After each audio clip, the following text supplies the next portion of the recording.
Jonah 1, where Jonah was fast asleep.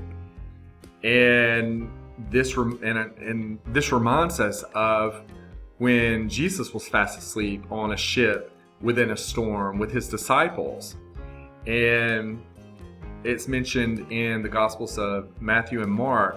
For time's sake, let's just read Mark 4, verse 35 until the end of the chapter, verse 41, where this account is related. It says, "And the same day, when the even was come, he saith unto them, Let us pass over into the other side. And when they had sent away the multitude, they took him even as he was in the ship. And there were also with him other little ships. And there arose a great storm of wind, and the waves beat into the ship, so that it was now full. And he was in the hinder part of the ship," this speaking of Jesus, "asleep on a pillow. And they awake him," this is his disciples, "and say unto him, Master, carest thou not that we perish? And he arose and rebuked the wind, and said unto the sea, Peace, be still.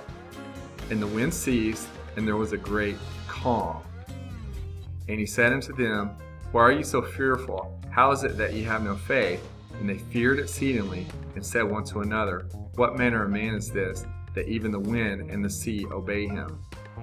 So these disciples had the book of Jonah, and they were in the situation. But unlike the book of Jonah, who sacrificed himself by going into the sea so that the calm stopped, Jesus rather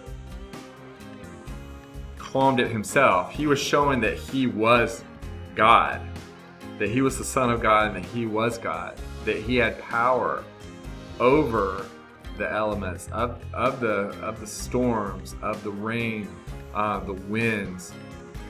And what I want to show here is his disciples knew of the book of Jonah, but they also knew the Psalms.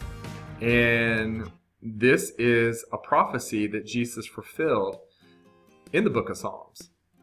And I'm going to read Psalms 107:23. "They that go down to the sea in ships, that do business in great waters, these see the works of the Lord, and his wonders in the deep.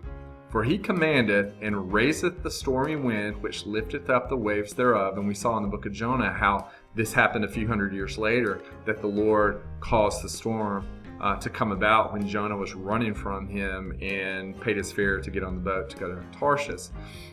But then we continue in Psalm 107, verse 26. "They mount up to the heaven, they go down again to the depths. Their soul is melted because of trouble. They reel to and fro and stagger like a drunken man and are at their wits' ends." This is talking about us. This is talking about us condemning our sins. Verse 28. "Then they cry unto the Lord in their trouble, and he bringeth them out of their distresses. He maketh the storm a calm, so that the waves thereof are still.